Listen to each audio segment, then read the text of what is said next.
Hay momentos en la vida en los que avanzar parece ser imposible. El obstáculo es real, el camino no está claro y no hay experiencias previas que nos indiquen qué hacer. Así se encontraba el pueblo de Israel al llegar a las orillas del Jordán, justo antes de entrar en la tierra que Dios les había prometido. Bienvenido a Sabiduría para el Corazón con el pastor Stephen Davey en la voz y adaptación de Daniel Cuquín. En este estudio no solo veremos el obrar de Dios y las instrucciones que dio al pueblo de Israel, sino también las valiosas lecciones que esta historia nos enseña para enfrentar desafíos y pruebas en nuestra propia vida. Acompáñenos y aprendamos juntos de este relato que revela la fidelidad y el poder de Dios.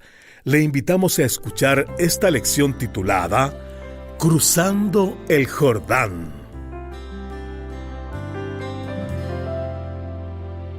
Hoy continuamos con nuestro estudio del libro de Josué, así que le invito a abrir su Biblia allí. Josué capítulo 3. Mientras los israelitas planeaban entrar a la tierra prometida, hay algo que queda bien en claro. Y se trata del mismo punto que nosotros tenemos que comprender si queremos tener una vida cristiana victoriosa. Josué capítulos 3 y 4 no nos van a dar varias maneras de experimentar la victoria en la vida cristiana. Nos van a presentar la única manera de experimentar victoria en nuestra vida cristiana. Si nos acompañó en nuestro último programa, recordará que los espías israelitas volvieron de Jericó con un reporte que decía que toda la gente estaba aterrorizada al saber que ellos venían. Y al escuchar ese reporte, el pueblo juntó sus posesiones, se levantó y viajó unos 10 kilómetros hasta las orillas del río Jordán, donde acampó por 3 o 4 días. Mientras el día de cruzar el Jordán se acerca, Josué, al contrario de lo que hacían los líderes militares, le dice al pueblo no que alisten sus armas, sino que se santifiquen, porque al otro día verían la mano de Dios. Note lo que dice Josué 3:5. Y Josué dijo al pueblo, santificaos, porque Jehová hará mañana maravillas entre vosotros. En otras palabras, en el camino a la victoria, la pureza del hombre y el poder de Dios son importantes. Así que Josué le dice al pueblo que se santifique. Ahora, ¿qué es la santificación? Bueno, en este contexto significa varias cosas. Lavar sus vestiduras, darse un buen baño, pasar un tiempo en oración y confesión.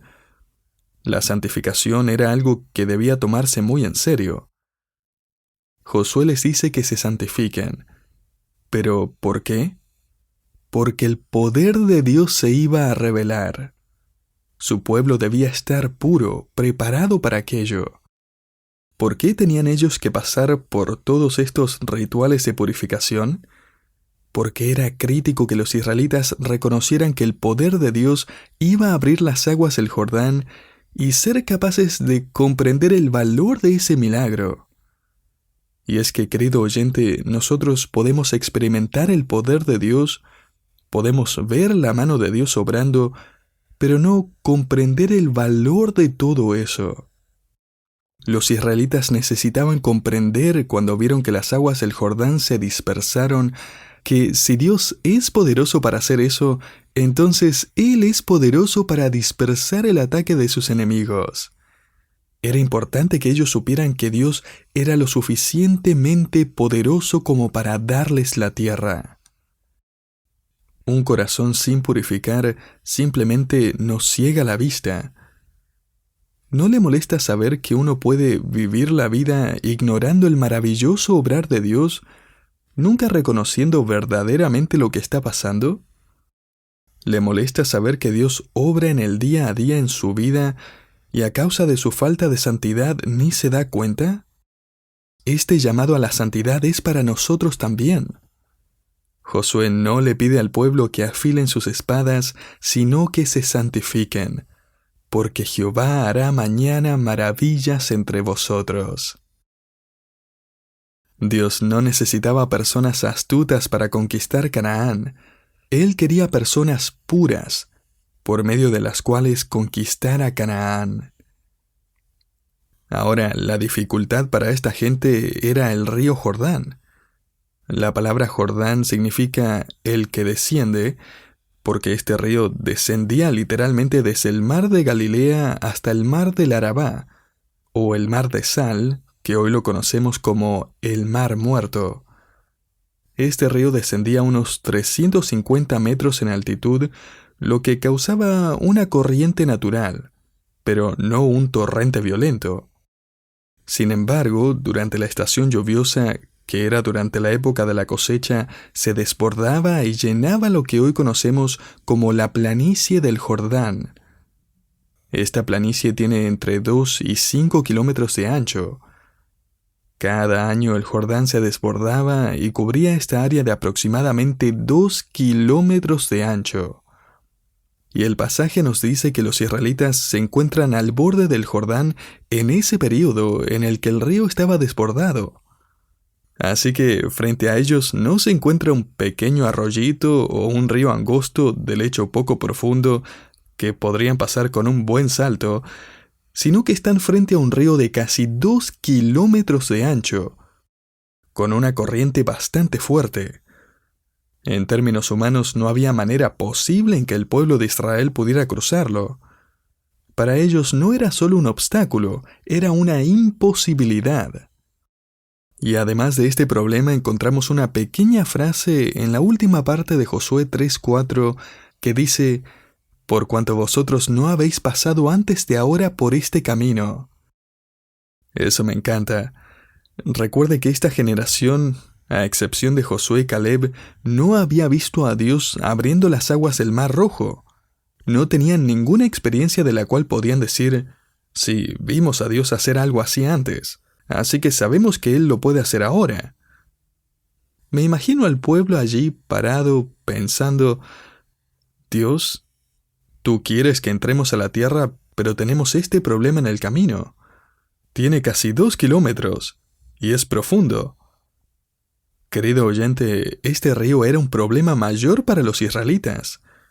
Y creo que esta es la razón por la que debemos entender la importancia del Arca del Pacto. Mire lo que dice Josué 3:6.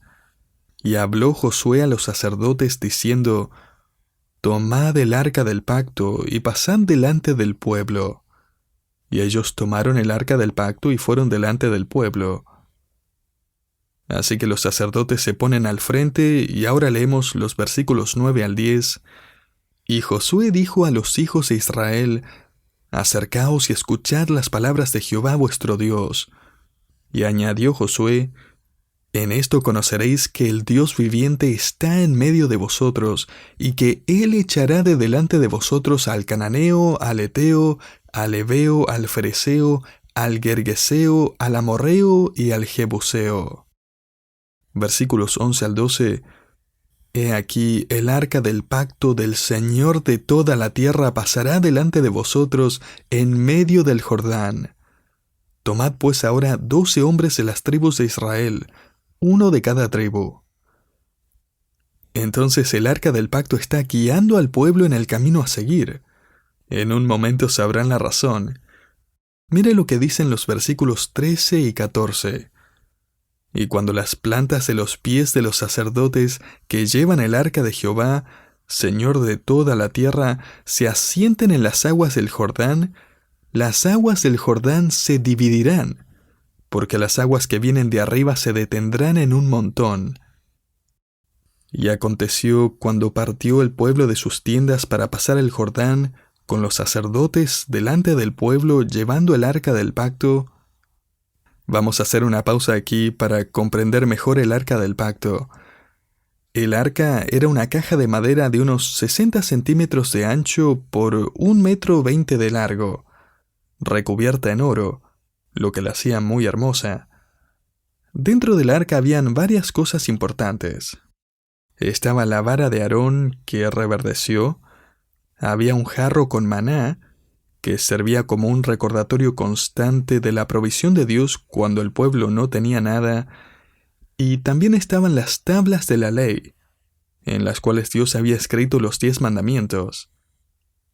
La tapa del arca era de oro, y arriba de la tapa habían 2 ángeles, querubines para ser más precisos, que estaban de frente.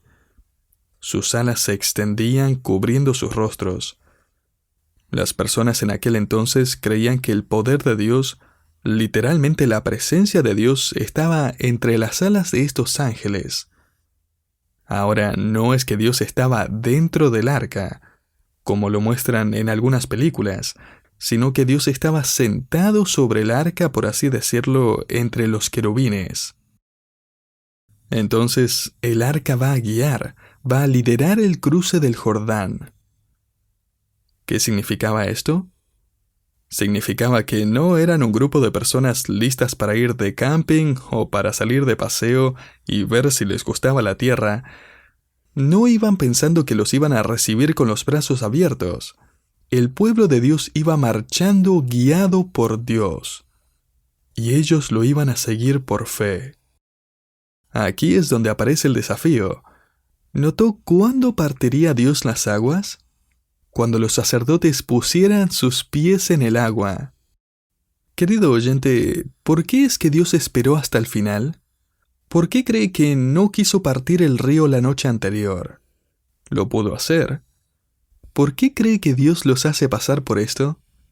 ¿Por qué es que los sacerdotes tenían que mojarse los pies primero y después Él actuaría? ¿Por qué es que Dios espera tanto en acudir a su ayuda? ¿Alguna vez se preguntó por qué? ¿Sabe qué? El Señor está enseñando un principio fundamental. Dios está mucho más interesado en desarrollar a su pueblo que en demostrar su poder. Nosotros nos enfocamos en querer ver su poder y verlo ya mismo. Sin embargo, Dios quiere desarrollar la fe de su pueblo. Así que esperó hasta el último momento. Ahora veamos a Dios obrar. Mire Josué capítulo 3, versículos 15 al 17.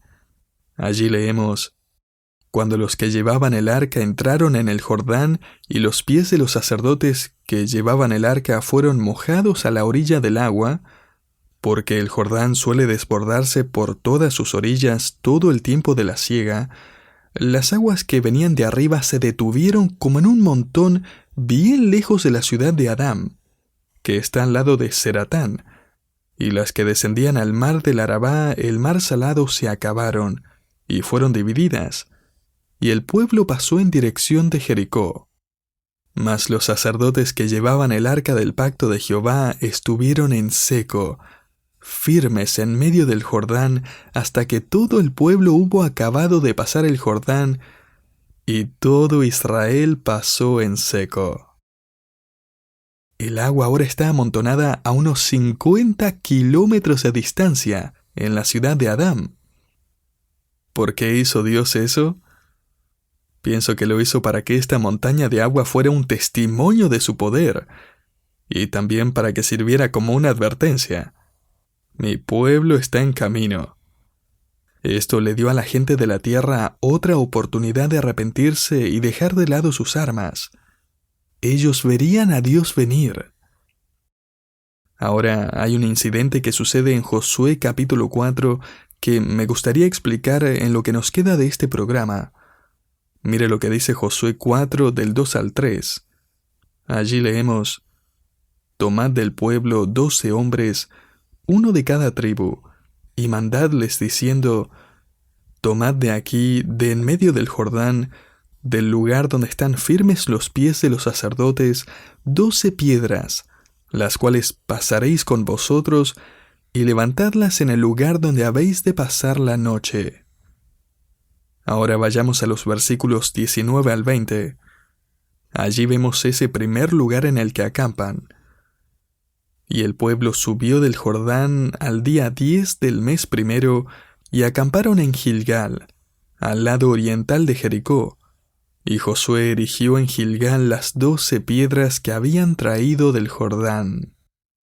Querido oyente, es muy importante que nos preparemos para ver a Dios obrar, que santifiquemos nuestras vidas, las consagremos, que nos aseguremos que haya pureza de nuestra parte, que confesemos nuestro pecado y así podamos ver la mano de Dios obrar, que veamos su poder y su presencia, que es algo maravilloso.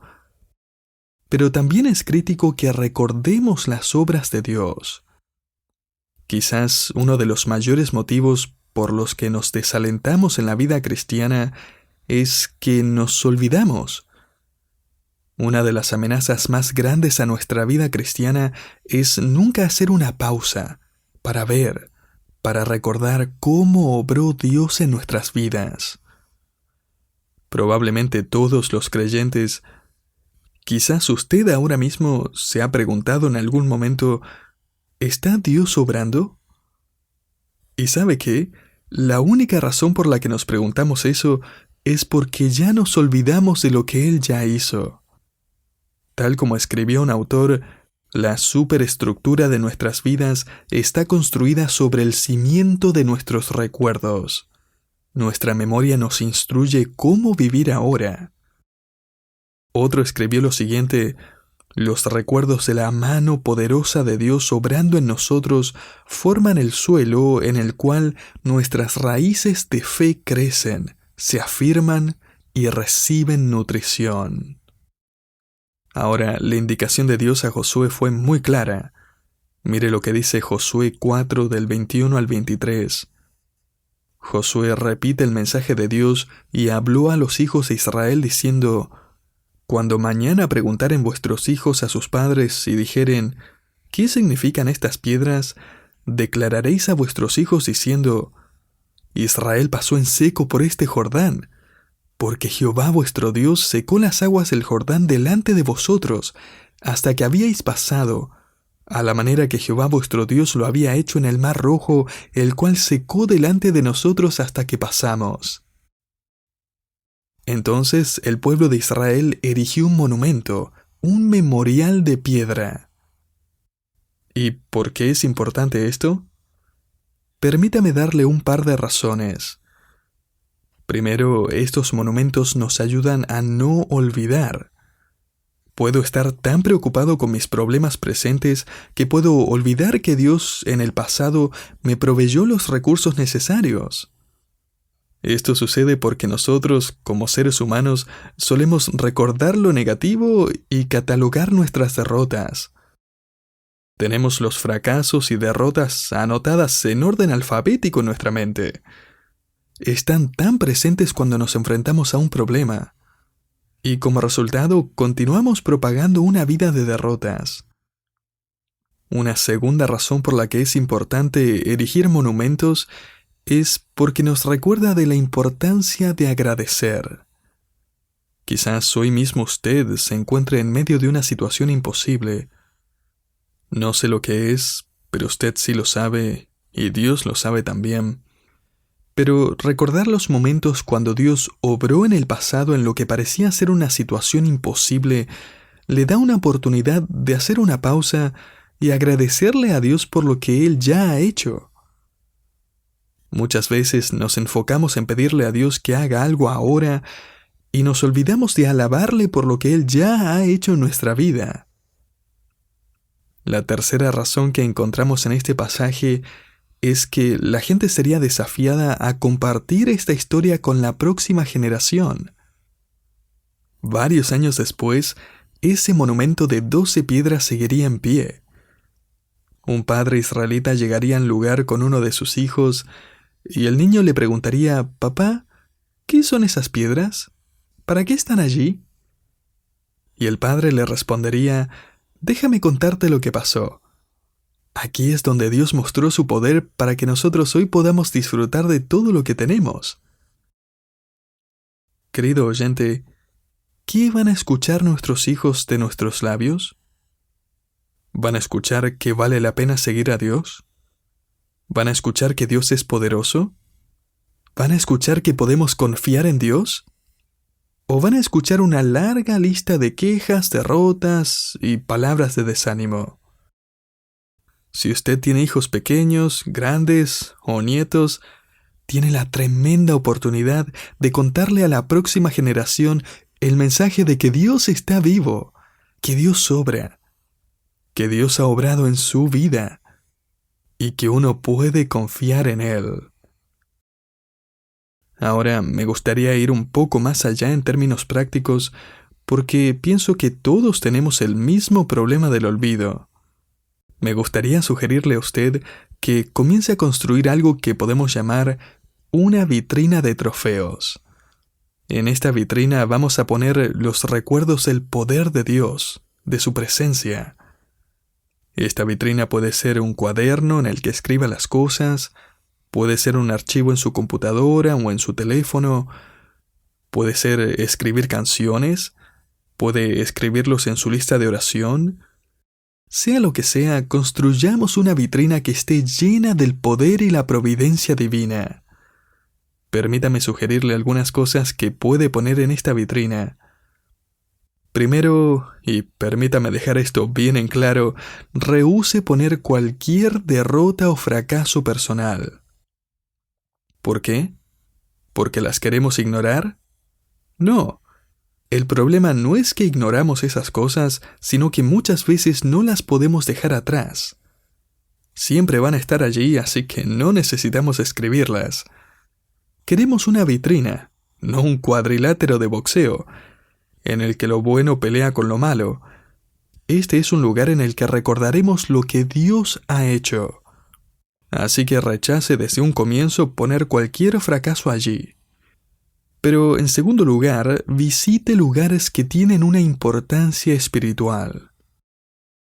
Quizás podemos recordar un lugar en particular que tiene una gran importancia espiritual. Quizás usted recuerde esa iglesia en la que aceptó a Cristo como su Salvador, o alguna habitación en donde recibió el discipulado, o el lugar en el que conoció a una persona que lo impactó en su vida espiritual. Visite nuevamente esos lugares si es que puede. Y yo le diría que lo haga especialmente si está pensando que Dios no está obrando en su vida, si usted se ha olvidado de que Él ha sido fiel. En tercer lugar, recuerde personas que han sido de impacto espiritual en su vida. Puede que haya personas así en su vida en este mismo momento. Y permítame sugerirle que una vez que haya recordado estos nombres, los llame por teléfono, cuénteles el impacto que fueron o que son para su vida. Anote no solo eventos o lugares, sino también personas. Y la próxima vez que se le venga a la mente el pensamiento, a Dios no le intereso, Él no está obrando en mi vida, hágase la siguiente pregunta. Si eso es verdad, entonces, ¿para qué gastó tanto tiempo en traer personas así a mi vida cuando tanto lo necesitaba? Eso le va a ayudar por lo menos a salir de ese oscuro valle del desánimo. Permítame sugerirle en cuarto lugar que recuerde y que avive esos momentos de decisiones espirituales. ¿Recuerda cuando levantó la mano o pasó al frente en la iglesia para tomar esa decisión? Cuando estuvo en ese campamento cristiano o esa conferencia, cuando se levantó de su asiento y le dijo sí al Señor. Quizás usted se acuerde de ese momento en que le entregó su carrera o que dedicó su familia al Señor.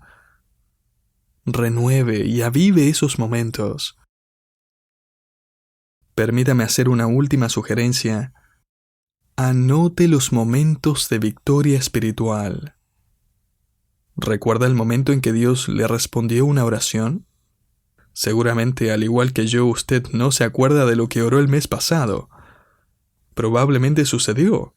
Hubo una respuesta, pero a usted le pareció algo insignificante. Anote las respuestas de oración. Póngalas en su vitrina. Quizás recuerde el momento en que un ser querido, por el cual usted oró por mucho tiempo, puso su fe en Cristo. Tal vez recuerde esa ocasión en que justo cuando lo necesitaba, recibió ese dinero. Recuerde esos momentos en los que Dios se hizo presente y anótelos. Recuerda momentos oscuros en los que se encontraba en un valle y Dios le mostró un versículo especial para esa ocasión. ¿Ha vuelto a leer esos pasajes nuevamente? Por naturaleza tendemos a recordar el valle, la oscuridad de la noche, y a causa de ello el dolor, el desánimo y la tristeza está fresca en su mente. Combata eso con recuerdos frescos de lo que Dios hizo en su vida. Querido oyente, ¿a dónde guarda usted sus recuerdos del poder de Dios? ¿Los escribe en un cuaderno? ¿Los repite en oración a Dios? ¿Los canta o se los olvida? Era tan importante para Dios que los israelitas recordaran este milagro que les dijo: quiero que tomen 12 piedras y levanten un monumento.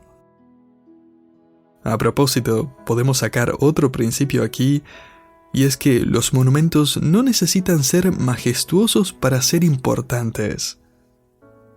Pueden ser tan solo una montaña de piedras. Para el mundo posiblemente sus oraciones son así de simples. La manera en que Dios se hizo presente en su vida probablemente no produzca gran asombro en otros. Tal vez usted diga: ¿escucharon lo que Dios hizo? Y nadie le preste atención. Sin embargo, entre usted y Dios, estas cosas no tienen precio. ¿Tiene usted alguna manera de recordar el obrar de Dios en su vida? Quizás sea hora de comenzar. Y al hacerlo, de la misma manera que Josué capítulo 4 concluye, podemos decir en el valle, en el tiempo de dificultades, al mirar los trofeos podemos saber que la mano de Jehová es poderosa, para que temáis a Jehová vuestro Dios todos los días.